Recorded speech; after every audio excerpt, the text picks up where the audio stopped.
versículo 1. O livro de Gênesis, capítulo de número 7, versículo de número 1. Quem foi encontrando, vá ficando sobre os pés e revele essa palavra do Senhor.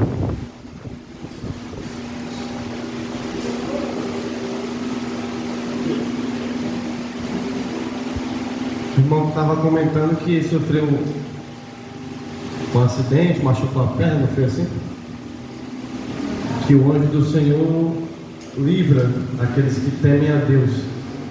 Aí tem os incrédulos que dizem assim: ah, mas se Deus livrasse, ele não tinha nem machucado a perna. Não tem esse tipo de gente? Gênesis capítulo 7, versículo 1. Só que eu tenho plena certeza que se ele tivesse ficado com a perna boa e tentado chegar aqui, tinha acontecido algo pior. Então, se Deus permitiu que ele machucasse a perna e não pudesse vir, é porque Deus estava colocando a mão, guardando ele de algo pior. Porque todas as coisas cooperam para o bem daqueles que amam a Deus. Isso aqui não entra na cabeça de gente incrédula, não, é só na cabeça de crente mesmo. Que até na maldição Deus transforma ela em bênção. Amém? Todos encontraram? Amém, meus irmãos? Encontraram? Diz assim a palavra do Senhor: depois disse o Senhor a Noé: entra tu e toda a tua casa na arca, porque te hei visto justo diante de mim nesta geração. Oremos ao Senhor. Querido Deus e eterno Pai, mais uma vez, Senhor, erguemos a voz e entramos na Tua presença com todo temor e tremor, Senhor. Nós te pedimos nesta hora que o Senhor venha falar com cada um de nós por meio da Tua palavra, Pai. Que o Teu Espírito Santo possa direcioná-la aos nossos corações e que nós possamos sair daqui edificados, mais vigilantes, mais tementes, mais crentes, mais fervorosos, Pai amado, na Tua santa e gloriosa presença. Em nome do Senhor Jesus, Pai, repreende todo roubador de mensagem e que a Tua glória, Senhor, venha ser atraída para este ambiente nesta noite. À medida que o Teu povo vai te exaltando e te glorificando, porque a Tua palavra nos fala, meu Pai, que nós somos renovados de glória em glória. Então, quanto mais nós glorificamos, nós somos renovados e ficamos mais parecidos com Jesus. Então, meu Senhor da glória, confirma a Tua palavra nesta noite para a glória do Teu nome. Assim te pedimos e te agradecemos em nome de Jesus. Amém. Glória a Jesus.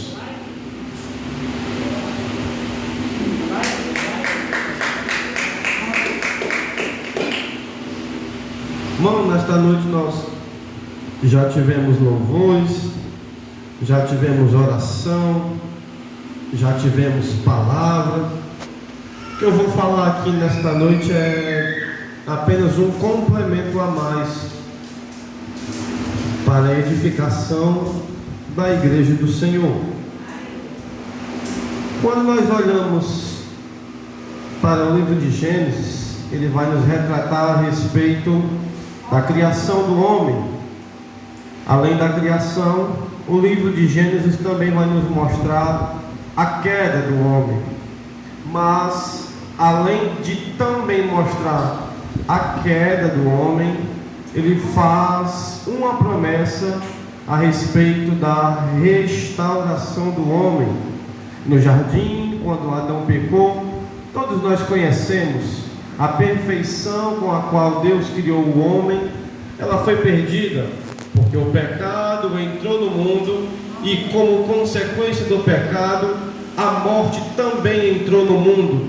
O senso de justiça do homem agora foi danificado. O homem, ele andava reto nos caminhos do Senhor, o coração do homem era inclinado ao Senhor, mas quando o pecado entra, entra também a corrupção, e a corrupção começa a degenerar o senso de justiça, o desejo de buscar ao Senhor, a ponto de quando o Senhor perguntar: Adão, aonde você está? Adão está escondido detrás de uma árvore, porque o pecado já estava com ele, e o pecado causa a vergonha de se apresentar a Deus, porque Deus é santo e Ele exige que o seu povo também seja santo.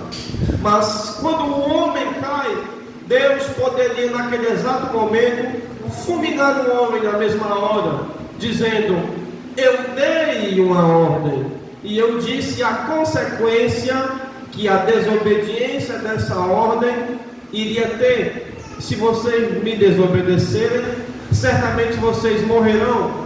O homem morreu espiritualmente no dia que comeu da árvore do jardim, mas Deus poderia simplesmente também resolver exterminá-lo naquela mesma hora, mas Ele não o fez. E por que não o fez? Porque Deus, apesar de também amar a justiça, Ele também ama a sua misericórdia. E por amar a sua misericórdia, Ele faz uma promessa de restauração ao homem, dizendo: mulher, por causa da tua desobediência, tu terás um filho, e terás com dores de parto. A inimizade será posta entre o fruto do teu ventre e entre a serpente que te induziu a pecar. A serpente vai morder o calcanhar do fruto do teu ventre, mas o fruto do teu ventre irá ferir, não é esmagar, é ferir a cabeça da serpente. Porque Deus, apesar de restaurar o homem, Ele ainda nos dá um gostinho de nós devolvermos o que Satanás tomou de nós no jardim.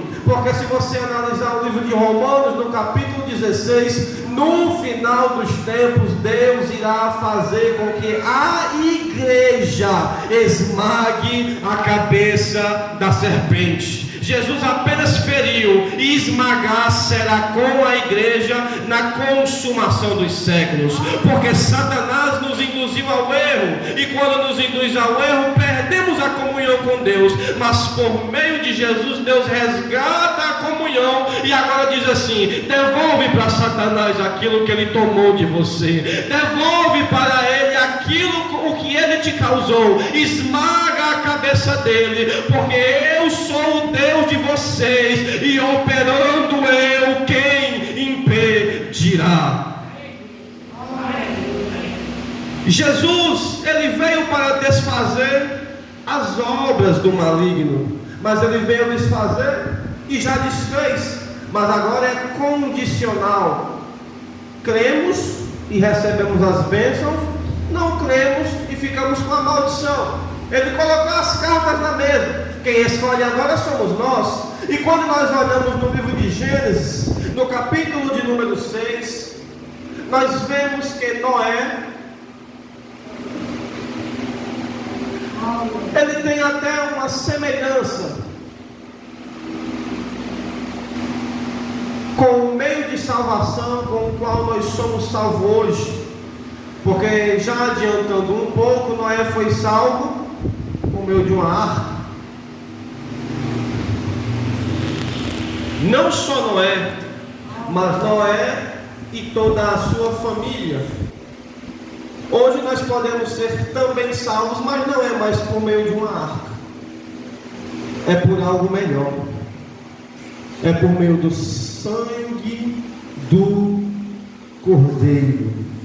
E se uma arca foi capaz de salvar Noé e sua família, o que é que o sangue de Jesus não poderá fazer por mim, pelos meus, por ti e pelos seus?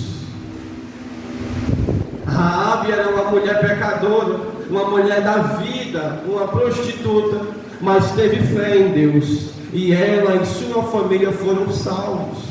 Noé era um homem temente a Deus, por meio de uma arca foram salvos. Você, se é temente a Deus, continue temente, porque você e a sua família também serão salvos. Cuida das coisas do Senhor, que dos teus cuida ele. O nascimento de Noé é algo muito interessante, porque seu pai Lameque, ele era um trabalhador assim como todos os seus antepassados, porque quando Adão pecou no jardim, Deus amaldiçoou a terra dava seu fruto, o homem não precisava trabalhar, mas depois que o pecado entra, a terra é amaldiçoada, e agora o homem precisa trabalhar, precisa cultivar, lavrar a terra, regar, adubar, plantar, aguar, esperar crescer e arrancar.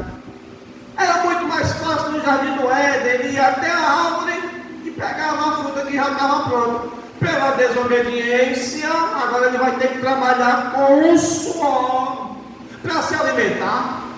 A desobediência tem um preço muito caro. Quer viver as bênçãos de Deus na tua vida? Seja obediente. Siga o manual do Senhor. Certo dia eu escutei um testemunho de um pastor. Ele trabalhava como encanador profissional, e ele com o seu irmão foram chamados para trabalhar numa obra, e o engenheiro, ele deu um projeto de construção da obra, e eles começaram a construir, e a porta era muito larga. Aí alguém olhou e disse assim: rapaz, essa porta é muito larga, para que uma porta dessa largura? Não precisa disso não, manda fechar meio metro. Rapaz, mas o projeto diz que ela tem que ter tanto de largura. Não, mas não precisa disso, dá para passar duas pessoas juntas.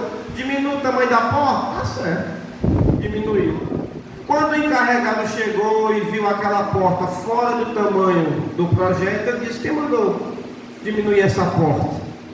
Rapaz, fui eu. Por quê? Não, porque essa porta era muito grande, não tinha necessidade, basta ser desse tamanho.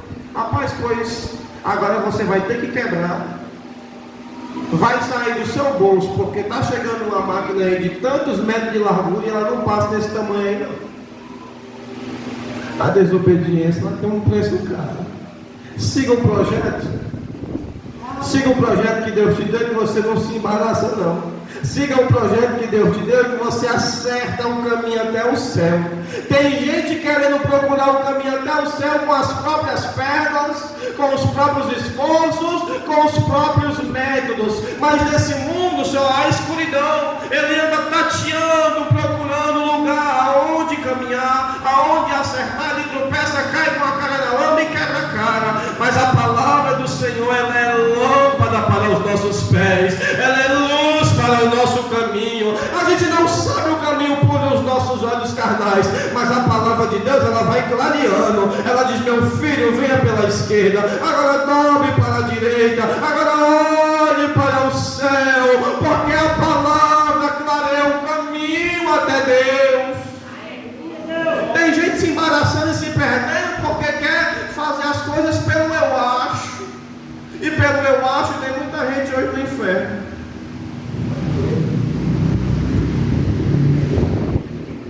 Não é campanha.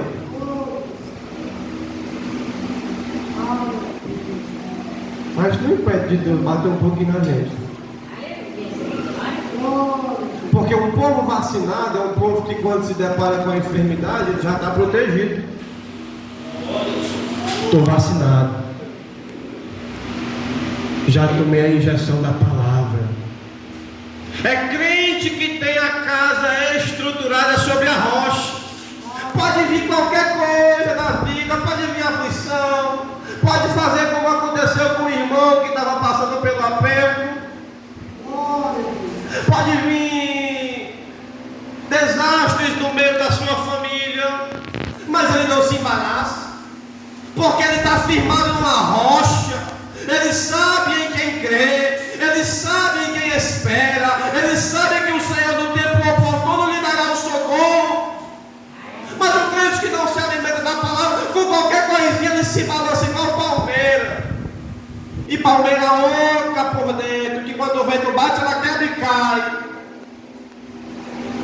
Firmado na areia, qualquer coisa desestabiliza ele. Hoje a gente vê uma igreja que está cheia de multidões, mas são crentes saci pererê, que anda pulando com uma perna só, não tem estabilidade de enfrentar os problemas da vida, não tem estabilidade capacidade de dobrar o joelho e esperar com paciência no Senhor, porque não está nutrido com a palavra.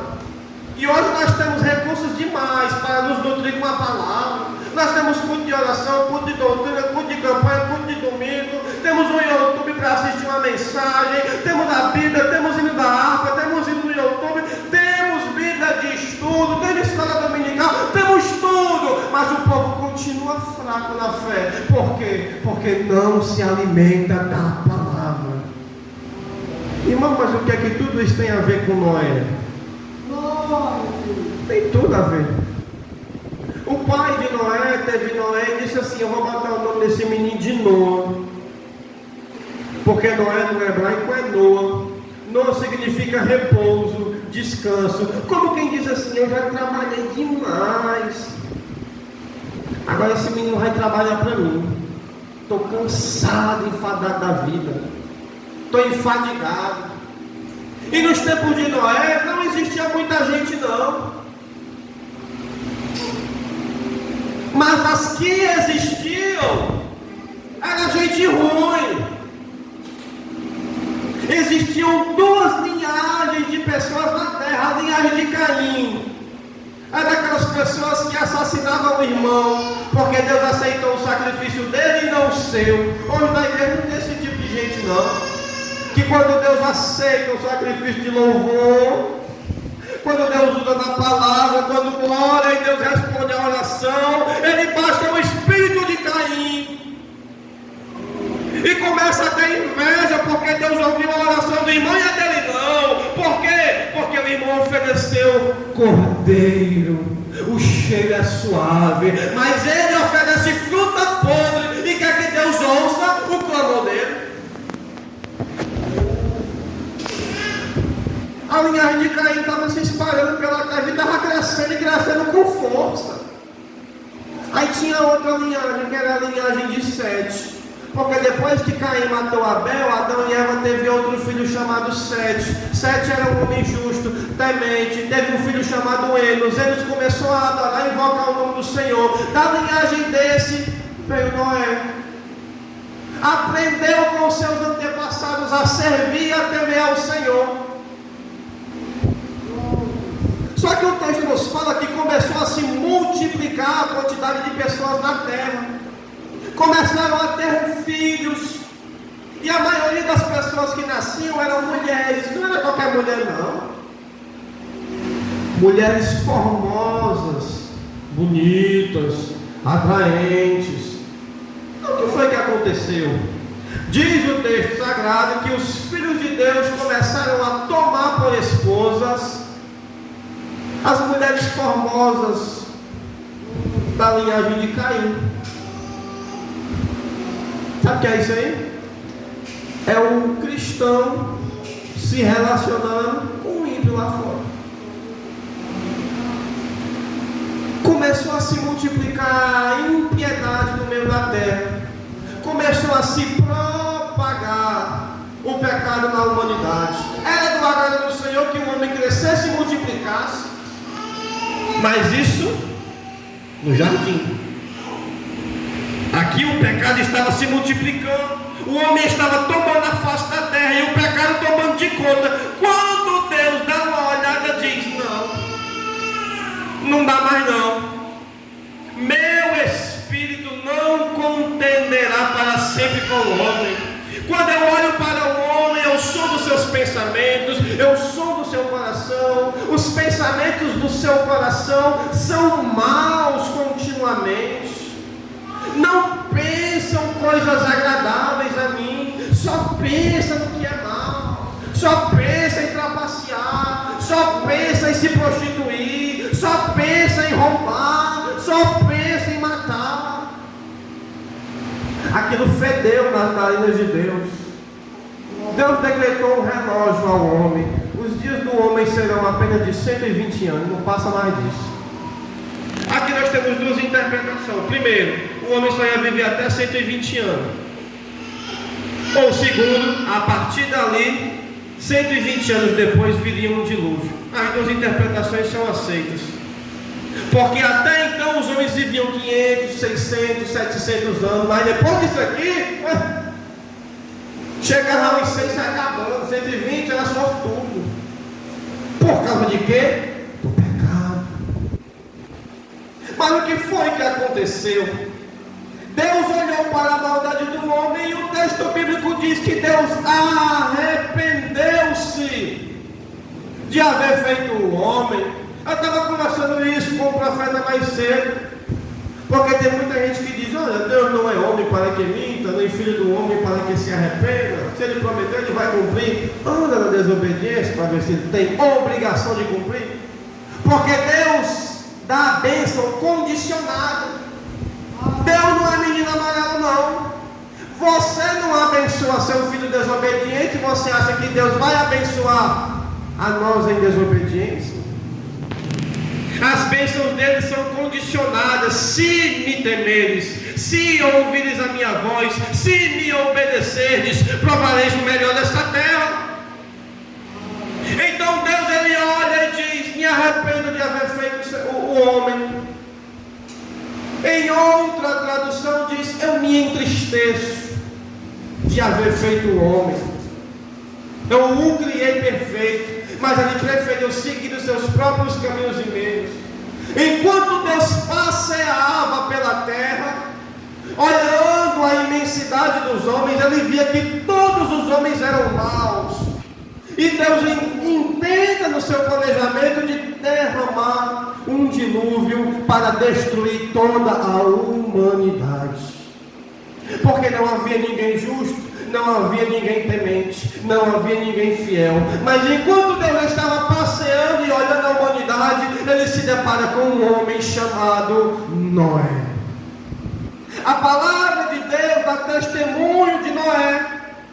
A Bíblia diz que Noé era um varão justo.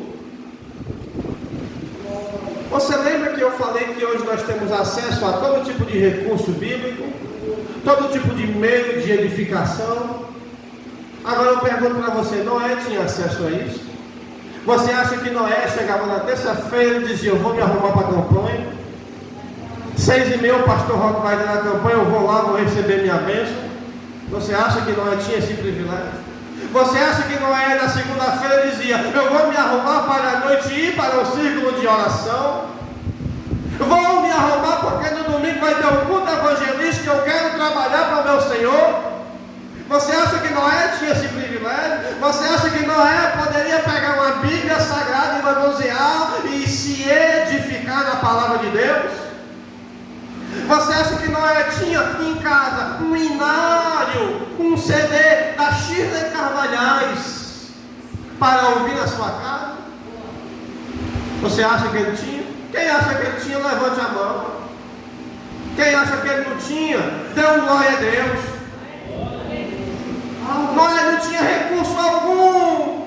Ele não tinha pergaminho, ele não tinha escritura, ele não tinha vizinho com os quais ele pudesse desabafar os seus problemas. A Bíblia diz que Noé, e aqui acaba, Noé era varão justo. Isso nos dá a entender que nem a sua família era justa. Em todo o planeta Terra, só Noé era crente, só Noé temia a Deus, só Noé era firmado na rocha. Ele não tinha culto para ir, mas ele fazia o seu culto pessoal. Ele não tinha com quem desabafar, mas ele se desabafava para o Criador. Agora você medite: será que Noé não passava por tribulação? Você hoje, morando do lado de crente, você passa por perturbação? Eu moro numa rua onde a maioria é crente e é um terror. Porque é crente, não é cristão. Crê em Deus, mas dificilmente obedece. Hoje você conta nos dedos os remanescentes de Deus. Noé se angustiava, Noé se afligia. E se Noé tropeçasse, acabou. Porque se eu tiver problema, eu posso chegar para o profeta e dizer: profeta, vamos orar comigo?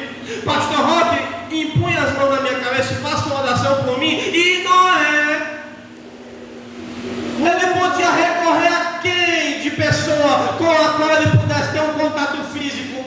Se nem a família, a Bíblia diz que era justo, a Bíblia diz que ele era justo. E o que é uma pessoa justa aos olhos da Bíblia Sagrada? É uma pessoa que pela fé tem um relacionamento correto com Deus. A palavra de Deus fala em Hebreus 10 que o justo viverá pela fé. Romanos 1,17: o justo viverá pela fé. Se ele recuar, minha alma não tem prazer nele.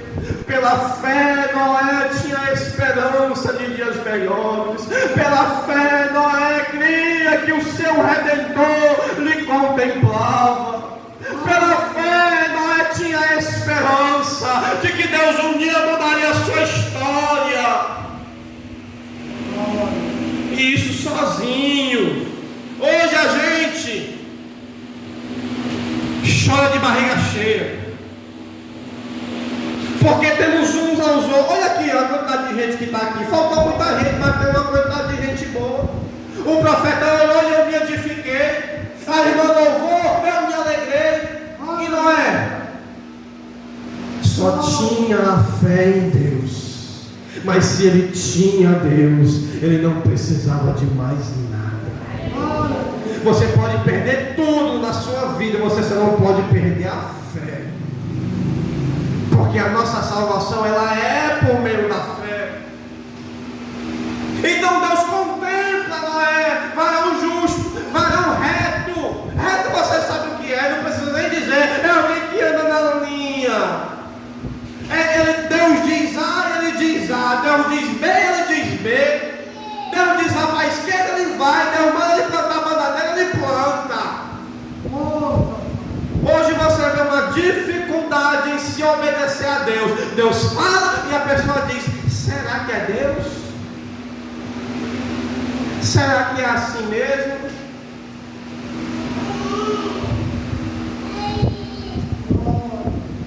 Noé construiu uma arca. Eu me agradei de ti, eu achei graça em ti. Você terá o meu favor, você terá a minha proteção, você terá o meu sustento. Faz uma arca e entra para dentro, tu e a tua família.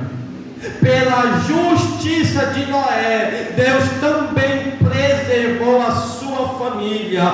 Pela tua justiça, eu profetizo que Deus também trabalhará no meio dos teus. Deus também salvará os teus. E tu terás a alegria de dizer que eu e a minha casa servimos ao Senhor.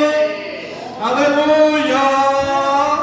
Hoje isso não alegra mais o povo, não. Se eu profetizar chocolate na vida do povo, eu tinha certeza que eles se alegrariam mais. Mas se é para salvar da casa, hoje não se alegra muito, não. Por quê? É muito fácil de saber o porquê. Porque não tem mais amor. Acho que foi o irmão que falou. Acho que foi ele. Não tem mais amor pelo próximo. Não tem mais amor pelo parente. Nós já fizemos campanhas diferentes. Isso aqui estava mais cheio. Mas quando tocou na estrutura da família, precisa de cima. Família? Minha família está bem já. É assim? O plano de Deus é para a salvação da família. A primeira instituição que Deus criou foi a família. E aquilo que Deus quer levar no arrebatamento é você e a sua família. A arca, Deus disse: betuma ela por dentro e por fora. Betume é como se fosse o nosso cimento. É uma massa preta que você usava para tapar as brechas. E nesta noite Deus ele vai te betumar por dentro e por fora. As brechas que tem na tua vida, pelas quais Satanás sorrateiramente ele entra, em nome do Senhor Jesus, ela vai ser betumada.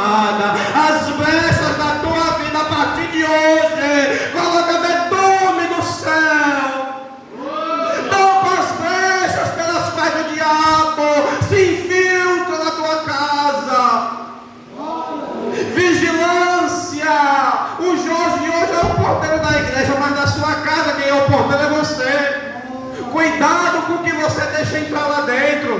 Cuidado com quem você deixa entrar lá dentro. Eu vi um pastor dizer o seguinte: quando o profeta Eliseu chegou com o seu ajudante, a mulher não fez um quarto para ele lá dentro de casa, não. No canto do muro. É profeta, mas eu não vou me garantir, não. No canto do muro, ela fez um quarto para ele, não foi dentro de casa, não. E tem gente que bota tanto tipo de imundícia para dentro de casa. É assim ou não é? Ou eu estou falando besteira aqui? Tampa as brechas, irmão. Toma discernimento da tua vida. Começa a deixar de ser menino na fé e começa a virar adulto. Começa a discernir as coisas espirituais. Começa a tomar prumo na tua vida. Começa a pedir ao Espírito Santo visão espiritual. Porque muitas famílias são e foram destruídas porque faltou visão espiritual, faltou tapar as brechas, e o diabo entrou. O diabo é igual um sul, ele não precisa de muita coisa, não, ele passa deslizando.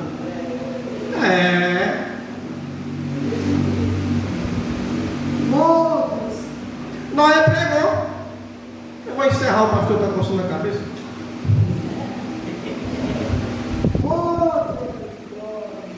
Pedro chama Noé de pregoeiro da justiça. Pregoeiro da justiça. Ele pregou a justiça. Rapaz, Deus vai mandar chuva. 40 dias, 40 noites chovendo, vai esbagaçar tudo aqui. As comportas do céu vão se abrir. Tudo que é fonte. O açude da Itaitinga. Tem açude aqui? Tem, né? Vai esbarrotar, vai quebrar a parede, vai desmanchar tudo. Isso aqui vai ficar lagado. No mundo cheio de ímpio. Noé pregando sobre chuva, se nem chovia ainda. Chamaram ele de doido. Tu é um bolo. Tu é um besta. Nem parafuso mais tem. Eu pensei que estava solto, mas não, já caiu. Noé construindo a arca. Construindo a arca. Rapaz, vai chover. Vamos entrar na arca. Essa chuva aí não vem mais não. Faz tempo que tu fala dela. Noé terminou a arca. Deus disse: entra na arca, tu e a tua família. Quando Noé entra na arca, a palavra de Deus diz que Deus